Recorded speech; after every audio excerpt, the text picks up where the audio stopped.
Le système veille-sommeil dans la création. Le système veille-sommeil qui régule la vie de l'organisme est constitué de 3 hormones sécrétées par la glande pinéale pendant la nuit. La mélatonine, MLT, a été la première hormone identifiée dans la glande pinéale par Lerner en 1958. Elle n'est pas l'hormone du sommeil. C'est l'hormone neuroprotectrice. Elle protège les neurones de l'action destructrice des radicaux libres. Le 6-méthoxyharmalan, 6-MH, est la deuxième hormone identifiée dans la glande pinéale par McIsaac en 1961. Le 6-méthoxyharmalan a des propriétés psychostimulantes extrêmement élevées, comparables au LSD. C'est l'hormone de la veille et de la conscience, et plus généralement l'hormone du jour. La valentonine, VLT, est la 3e hormone identifiée dans la glande pinéale par Jean-Bernard Fortillon en 1994. La valentonine est la véritable hormone du sommeil. C'est l'hormone de la nuit. Son identification a été la clé de la découverte du système veille-sommeil. La glande pinéale, ou épiphyse, est une petite glande endocrine d'environ 8 mm. Elle sécrète simultanément ces 3 hormones. Cette sécrétion est déclenchée par le noyau suprachiasmatique, situé au-dessus du chiasme optique, sur la projection rétino-hypothalamique du nerf optique. Comment cela se passe-t-il? Les cellules de la rétine perçoivent la luminosité ambiante. Cette information est traitée par le noyau suprachiasmatique. Lorsque la nuit tombe, il déclenche la sécrétion par l'épiphyse de ces 3 hormones pendant 8 heures, ce qui correspond à la durée de la nuit la plus courte de l'année, entre 22 heures et 6 heures du matin, au solstice d'été. En véritable horloge biologique, le noyau suprachiasmatique rythme la vie de l'organisme par tranche de 24 heures, en l'adaptant à son mode de vie et à son environnement. C'est ainsi que, pour une personne qui a l'habitude de se coucher à 22 heures, le noyau suprachiasmatique va déclencher par voie nerveuse la sécrétion des 3 hormones par la glande pinéale à partir de 22 heures. Car la biosynthèse des hormones ne se produit qu'à l'abri de la lumière. Mais dans tous les cas, la sécrétion des 3 hormones par la glande pinéale durera 8 heures. Pour notre exemple, la sécrétion des 3 hormones pinéales s'arrêtera à 6 heures du matin, et ceci quelle que soit la période de l'année ou la durée de la nuit.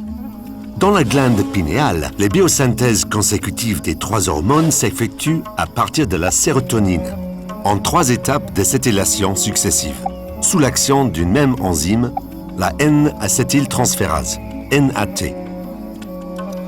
La mélatonine étant une étape intermédiaire dans cette cascade biochimique, la mesure de sa concentration dans le plasma sanguin à partir de 1 heure du matin sert de marqueur de la sécrétion des 3 hormones pinéales et donc de l'état du système veille-sommeil.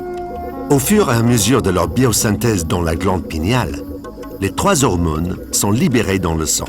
Elles vont se distribuer dans l'organisme et gagner leur lieu d'action. Voici les évolutions des concentrations plasmatiques des 3 hormones pendant 24 heures. En ce qui concerne la valentonine et le 6-méthoxyharmalan, on peut distinguer 2 périodes différentes. Une période qui va de 22 heures à 6 heures du matin, au cours de laquelle les concentrations de la VLT dans l'organisme sont supérieures à celles du 6-MH. Au cours de cette période, l'organisme est en mode sommeil.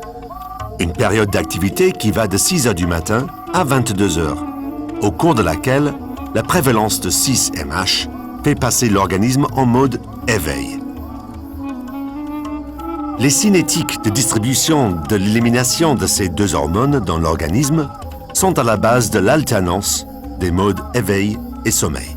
Nous allons mettre en parallèle pendant 24 heures les évolutions des concentrations de la valentonine et du 6-méthoxyharmalan avec le comportement de ce personnage qui se couche tous les soirs à 22 heures.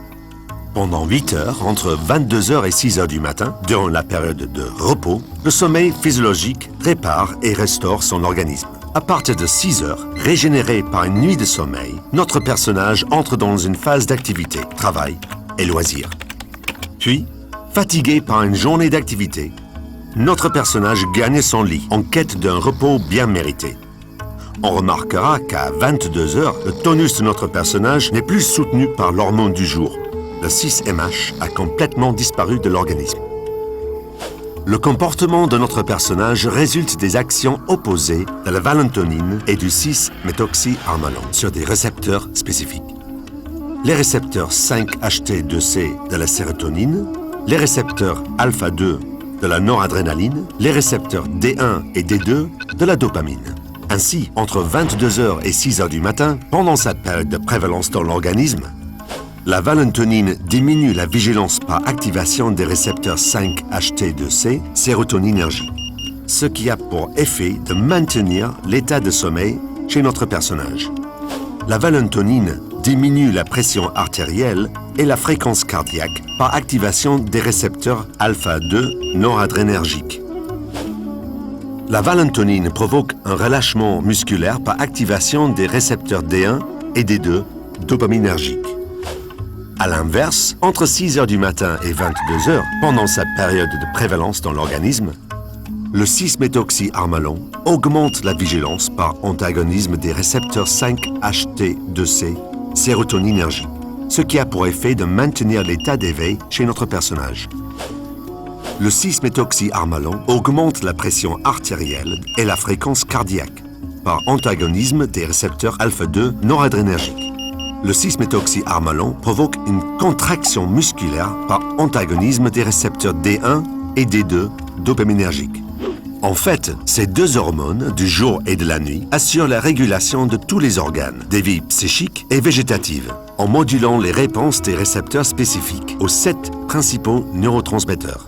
La sérotonine, la noradrénaline, la dopamine, l'adrénaline, l'histamine, le GABA et l'acétylcholine, et en modulant les sécrétions des 7 glandes endocrines de l'organisme. L'hypophyse, la glande thyroïde, le thymus, les glandes surrénales, le pancréas, les ovaires et les testicules.